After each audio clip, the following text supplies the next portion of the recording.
santé au cœur de l'information.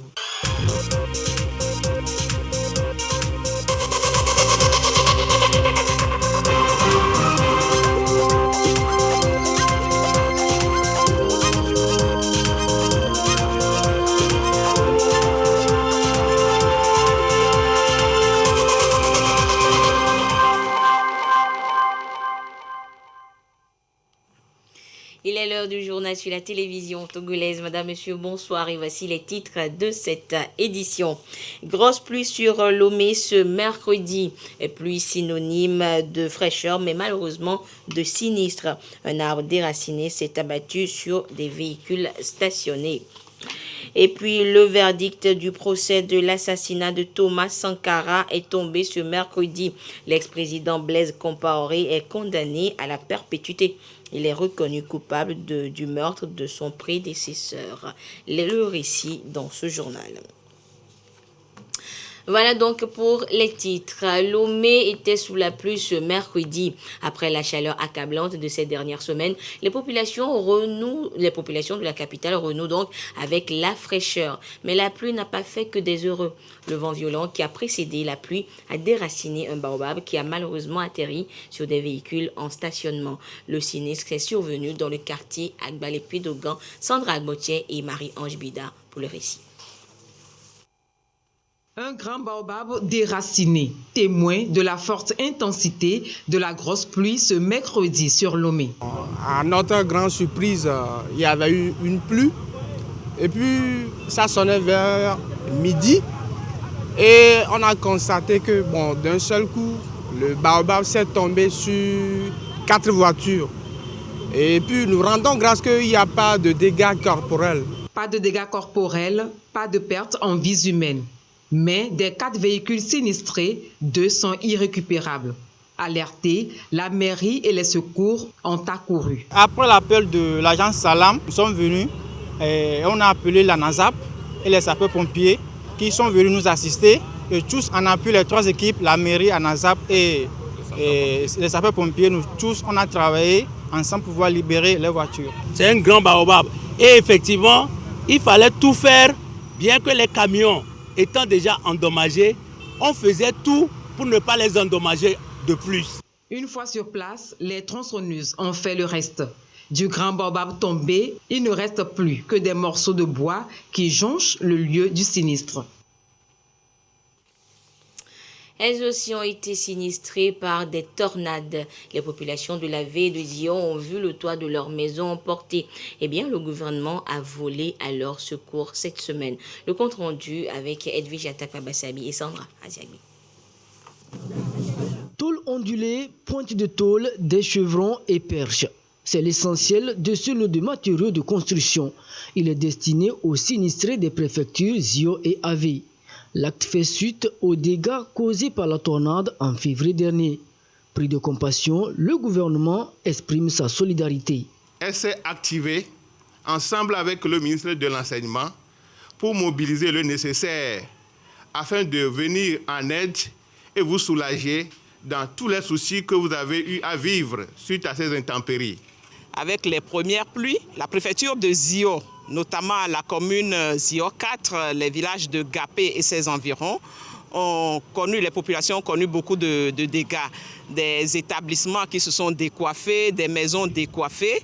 Et le chef de l'État, son Excellence M. Faure Essozna Nyasingbe, nous a instruit de venir apporter un soutien à cette population. Touchés et réconfortés par le secours, les bénéficiaires se montrent reconnaissants. Notre mot, c'est un sincère remerciement à l'endroit du chef de l'État pour ce soutien qu'ils nous ont apporté pour pouvoir réparer les toits et autres et continuer en toute quiétude nos activités. Au total, 189 ménages sont touchés, 850 victimes dans les 2 préfectures.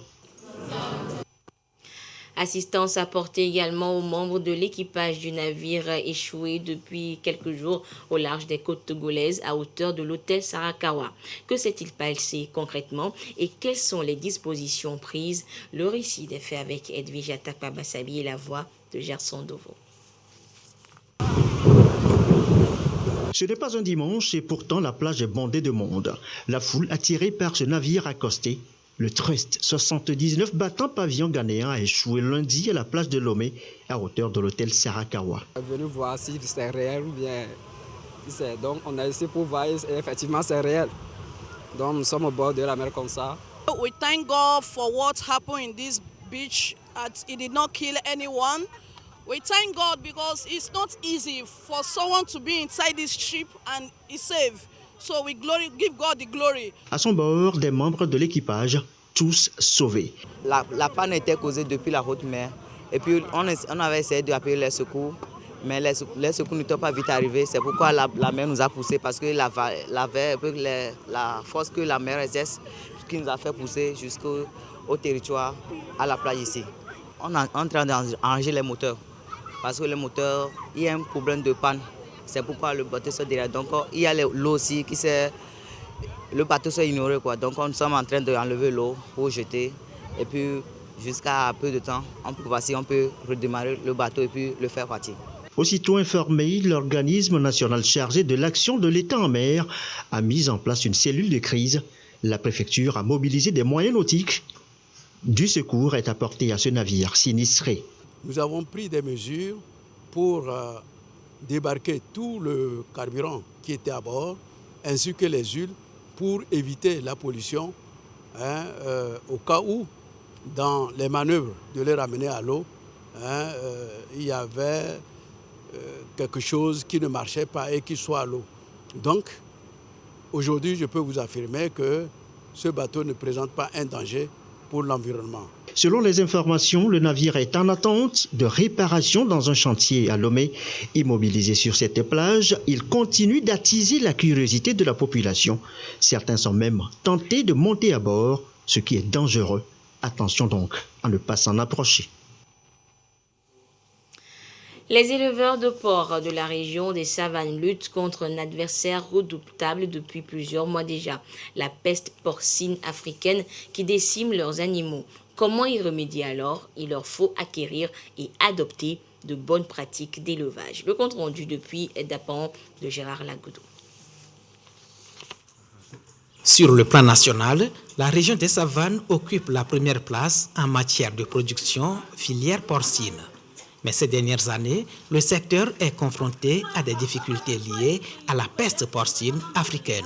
Cette maladie n'a pas de traitement ni de vaccination. Donc, le seul moyen de gérer l'épizootie, c'était de faire l'abattage, d'incinérer, d'indemniser. Et maintenant, la troisième phase, c'est de relancer la porciculture, de relancer la production. Le deuxième défi que connaît la région des Savanes, c'est un défi sécuritaire qui est venu déstabiliser, en plus de cette épizootie, déstabiliser la région.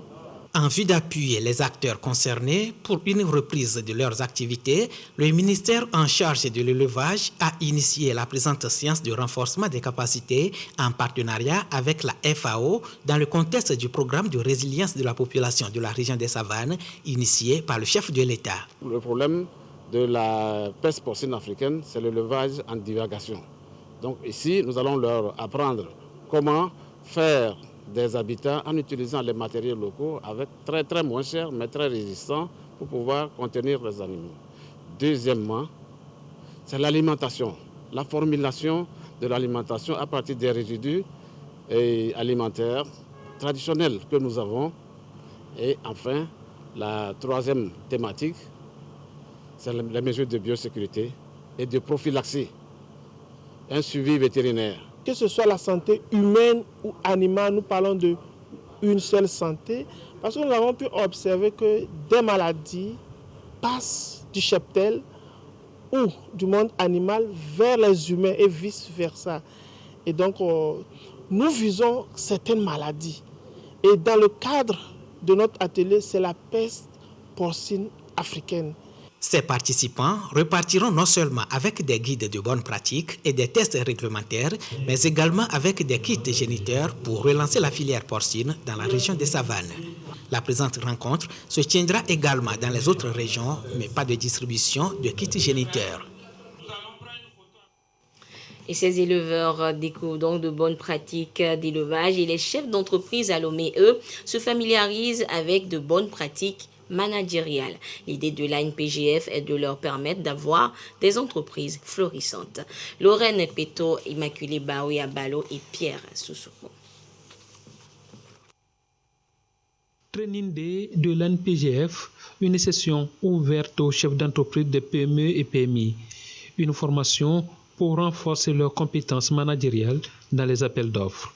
Ceci pour augmenter leurs chances de réussite à travers les méthodes et montages d'offres compétitives. La NPGF a pris sur elle de pouvoir développer des thèmes qui rentrent en droite ligne avec les attentes des petites et moyennes entreprises. Et c'est pour cela que cette formation aujourd'hui dénommée Training Days est une formation approfondie qui intensifie un thème qui a déjà été développé au cours des sessions de mercredi de l'entrepreneur que nous organisons les premiers mercredis du mois. L'idée est de leur permettre d'adresser des offres compétitives pour gagner des marchés. L'ANPGF veut ainsi accompagner les entrepreneurs à gagner davantage les appels d'offres des marchés publics. Concrètement, il s'agira de partager avec eux d'abord leurs droits et leurs obligations dans le cadre d'un appel d'offres. Ensuite, d'expliquer concrètement quels sont les éléments qui entrent dans la préparation d'une offre technique, quels sont les éléments à prendre en compte pour pouvoir préparer leur offre financière et quels sont les éléments de qualification qu'on attend d'une entreprise dans le cadre d'un appel d'offres. Les participants sont invités à capitaliser les connaissances pour être bien outillés et relever les défis auxquels ils sont confrontés. Et de leur côté, les professionnels des médias sont à l'école des bonnes pratiques en matière de communication institutionnelle. Et en illustration, comment couvrir des activités de la délégation de l'Union européenne au Togo. Eh bien, 2 jours de formation sont initiés pour leur permettre justement de s'imprégner des rouages de cette institution, les techniques journalistiques pour accompagner justement l'Union européenne dans le processus de développement du Togo. Les précisions avec Ramdan Lassina. Maîtriser les bonnes pratiques rédactionnelles pour une bonne couverture médiatique. La délégation de l'Union européenne donne les moyens nécessaires aux professionnels des médias du Togo. Ceux-ci ont envie d'exercer leur métier sur le terrain en toute impartialité, honnêteté et objectivité. La maison de la presse donne les outils nécessaires aux journalistes. C'est vrai, la presse fait son travail comme cela se doit. Mais peut-être qu'il y a une manière particulière que l'Union européenne aurait aimé qu'on le fasse et qui ne se fait pas pour le moment et qu'ils estiment qu'on ne maîtrise pas assez les profondeurs des activités menées par l'Union européenne. Et c'est pour ça pourquoi la Maison de la Presse a pris sur elle justement de proposer un projet par rapport à cela et qui a été accepté. La délégation de l'Union européenne au Togo salue le professionnalisme des médias togolais. Pour elle, une formation de plus n'est pas de trop. Et je voudrais que ce soit aussi une opportunité pour moi de vous écouter et, voilà, et de vous entendre et voir comment est-ce qu'on pourrait améliorer aussi notre communication et l'interaction avec vous, les journalistes togolais. La HAC soutient la démarche. Elle voit en cette formation une opportunité de revisiter les préceptes et les règles d'éthique et de déontologie du métier de journaliste. Depuis hier, Lomé accueille le tout premier congrès national de cardiologie. Pour ce premier rendez-vous, les cardiologues togolais tablent sur l'amélioration de la prise en charge des malades cardiovasculaires grâce aux progrès technologiques et surtout en cette période de crise liée à la Covid-19. Marie-Reine Beta et Sandra Diagbe pour le compte-rendu. L'OMS estime à 17,5 millions le nombre de décès liés aux maladies cardiovasculaires, soit 31% des causes de mortalité. En congrès national, les membres de la Société de cardiologie du Togo échangent sur le sujet. Un congrès couplé des journées scientifiques du Togo. L'occasion était donc belle pour ces cardiologues togolais de réfléchir sur l'amélioration des capacités du personnel médical et paramédical dans la prise en charge des patients souffrant des maladies cardiovasculaires. Double défi. D'une part, continuer par soigner les maladies qui existent déjà et qui étaient soignées, l'hypertension artérielle et ses complications, d'une part. Le deuxième défi, c'est relever le plateau technique nous sommes persuadés que les autorités vont se pencher sur cette question-là et nous donner un plateau technique dans ce domaine, c'est-à-dire la chirurgie cardiaque au Togo. C'est ça qui nous manque. Si nous avons ça, nous serons très heureux, nos parents seront très heureux et il y aura une réduction de la mortalité. À cette rencontre, plusieurs formations pratiques élargies aux médecins généralistes. L'objectif en réunissant les médecins généralistes et les paramédicaux, c'est de renforcer leurs capacités en matière de la prise en charge des maladies cardiovasculaires. Dans la plupart des villes, n'est-ce pas, il n'y a pas assez de spécialistes, il n'y a pas assez de cardiologues. Et ce sont ces médecins généralistes-là qui font office de cardiologues. C'est eux qui soignent les hypertendus, les diabétiques. Il était nécessaire donc de les réunir pour leur enseigner la façon de diagnostiquer et la façon de traiter les maladies cardiovasculaires, surtout à un niveau basique, avant de transférer les malades donc, aux spécialistes. La prise en charge de l'hypertension artérielle par le généraliste, Covid-19 et pathologies cardiovasculaires, entre autres communications prévues à ce congrès. La SOCAR est créée en 1995 et a pour mission la prise en charge des maladies pulmonaires au Togo. Santé toujours avec la situation de la pandémie au nouveau coronavirus Covid-19 au Togo. À ce jour du mercredi 6 avril 2022, la situation se présente comme suit. Le nombre de cas confirmés s'élève à 36 953. 3 nouveaux cas enregistrés depuis hier. Le nombre de personnes guéries est de 36 632.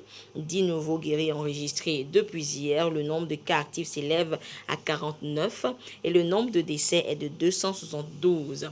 Un communiqué signé par le ministre en charge de la Santé, professeur Moustapha Mijiawa. 3 présumés malfrats interpellés au poste de police de Ngomé dans le canton de Zanguera. Leur spécialité, le cambriolage des maisons. Ils ont été présentés à la presse ce matin à Lomé. Les précisions avec l'agent de police au micro de Marie-Reine Abeta. Suite à de nombreuses plaintes de la population pour le cambriolage de leur domicile, le poste de police de Ngomé a ouvert une enquête. Les investigations menées ont permis d'interpeller le 25 et le 28 mars 2022 3 individus, tous de nationalité togolaise au quartier Atidien, dans le canton de Zanguera. Interrogés, ils ont reconnu les faits. En effet, les faits remontent au 5 octobre 2021. 5 individus, dont une femme, ont cambriolé le domicile d'un citoyen au quartier Atidien et emporté une télévision, un congélateur, un ventilateur, un régulateur, une bouteille de gaz et d'autres objets. Ils ont également vidé la cuisine de la victime de toutes les provisions. Tout ce qu'ils ont volé a été bradé à des receleurs. Le 24 mars 2022, le même groupe de malfaiteurs a cambriolé le domicile d'une autre victime au quartier Bonkopé et emporté une télévision, un décodeur et une somme de 105 000 francs CFA.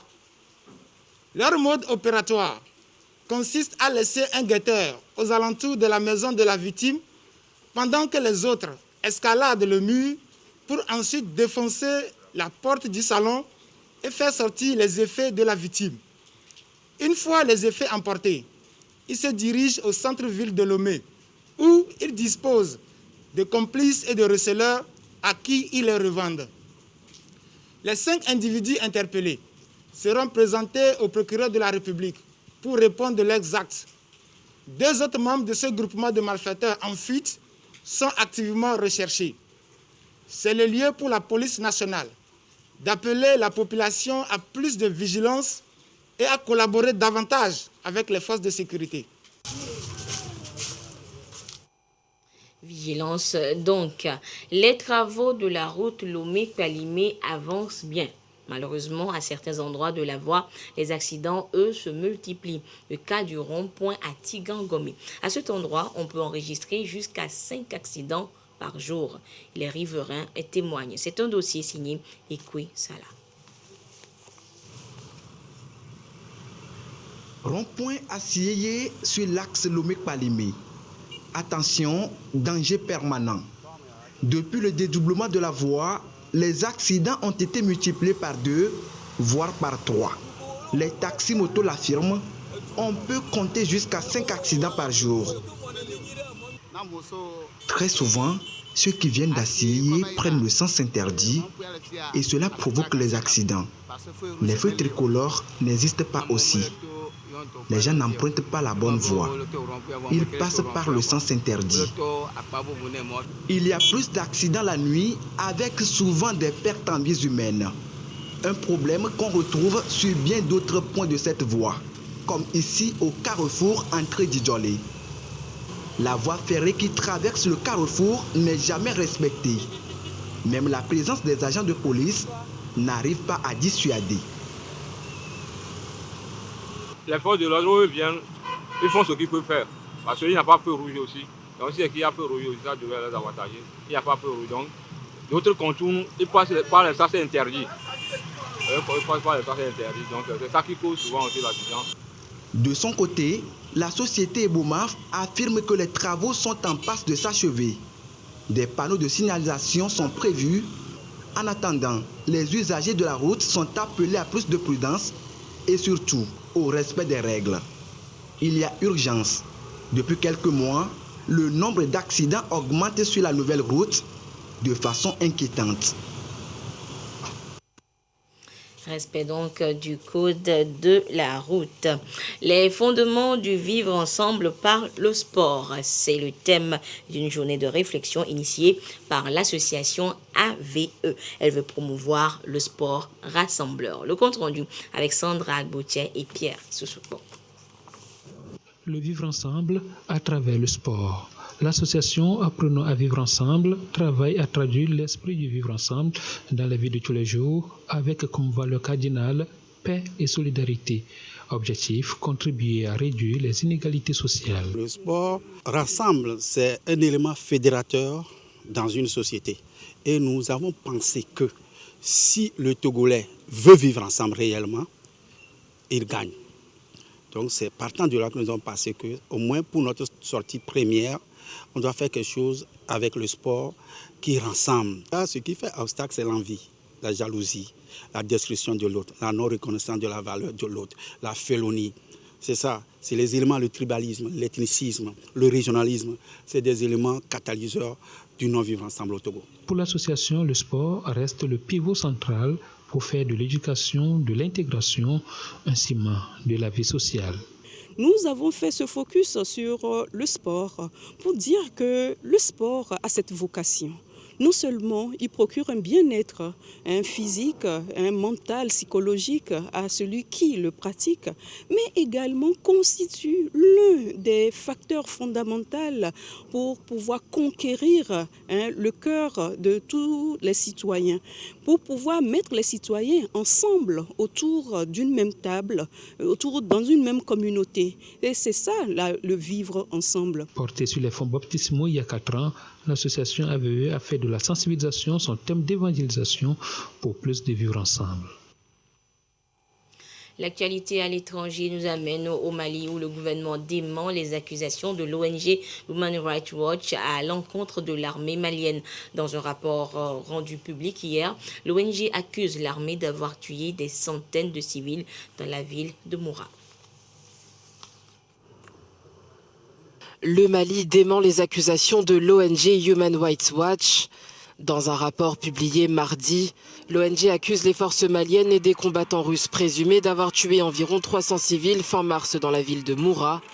Néanmoins, selon l'état-major malien, ces accusations infondées n'ont d'autre objectif que de ternir l'image des FAMA.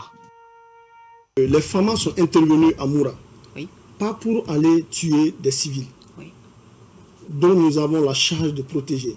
Nous sommes intervenus à Moura dans le cadre de notre mission régalienne de défense de l'intégrité du territoire national, la protection des personnes et les biens. Dès que les forces sont arrivées, elles ont été prises à partie par les terroristes qui étaient en réunion. Et ça en est suivi de combats très violents, au cours desquels nous déplorons aussi des morts et des blessés. Danoura. colonel Saka Kouyaté est suivi du drapeau national. Le professionnalisme des femmes a été remarquable. Nous allons continuer la conduite de nos opérations dans le respect strict du droit international humanitaire et des droits de l'homme. Moi, je voudrais rassurer les populations maliennes. Les femmes n'opèrent pas contre les populations civiles. Nous sommes conscients que la réussite de nos opérations dépend du soutien de ces populations.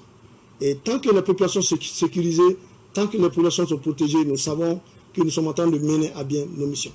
Dans un communiqué publié mercredi, l'état-major a félicité les FAMA pour leur bravoure ainsi que leur engagement pour la défense du territoire national.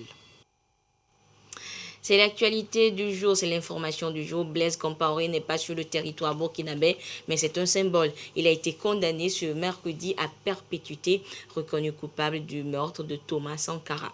Même verdict pour le général Diendéré.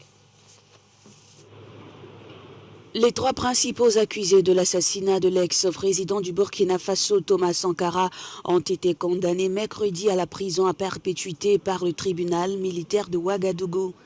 Parmi les condamnés à la prison à vie figure le commandant de sa garde à l'époque des faits, Hyacinthe Kafando, le général Gilbert Diendéré, un des chefs de l'armée lors du putsch de 1987.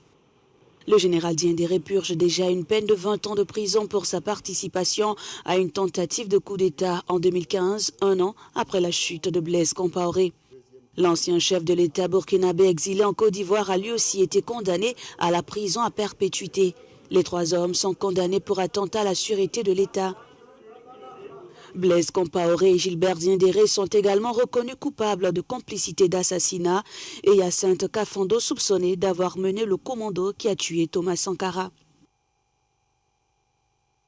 Thomas Sankara a été tué avec 12 de ses compagnons lors d'une réunion au siège du Conseil national de la Révolution à Ouagadougou le 15 octobre 1987. Il avait 37 ans. Retour en page nationale avec le lancement officiel de la 11e édition du Festival international de théâtre et d'art plastique, FITAP, et de l'École supérieure des arts du spectacle. L'initiative veut permettre l'émergence des réseaux de jeunes entrepreneurs du secteur culturel et offrir une formation spécialisée justement à ces jeunes. Le compte rendu avec Sandra Aziagbe. Le Centre Festival international de théâtre et d'art plastique rouvre ses portes. L'activité inaugurale, la 11e édition de la rencontre pluridisciplinaire prévue du 22 au 30 avril. Elle annonce un concours des start-up sur les industries culturelles et créatives ainsi qu'une série de formations. Formation en scénographie numérique à l'endroit des scénographes, des metteurs en scène et puis chorégraphes, et la critique d'art à l'endroit des journalistes. Nous avons 2 formations. À part les formations, nous avons les spectacles. Il y a 30 compagnies de théâtre, de danse et de contes qui vont participer au festival et qui vont venir de 12 pays. Les spectacles auront lieu dans 12 écoles, et les espaces culturels, la prison et puis l'hôpital psychiatrique. Pour rendre plus professionnel l'univers culturel togolais, le centre ouvre en son sein une école supérieure des arts du spectacle. La première promotion est attendue en octobre prochain. Nous avons 2 options. L'option scène qui concerne le théâtre, la danse, le conte, et l'option image qui concerne le cinéma et la photographie. Pour ceux qui vont sortir de cette école, c'est probablement spécialement vous sortez entrepreneur culturel et avec d'autres ouvertures. Les activités de FITAP se concentrent plus sur la diffusion de spectacles qui ont eu lieu à travers les villes et villages de l'intérieur du pays. Qui s'est mis à souffrir un grand vent? Et voilà, ainsi se referme cette édition. Merci de votre fidélité à la télévision togolaise. Excellente suite de nos programmes. Au revoir.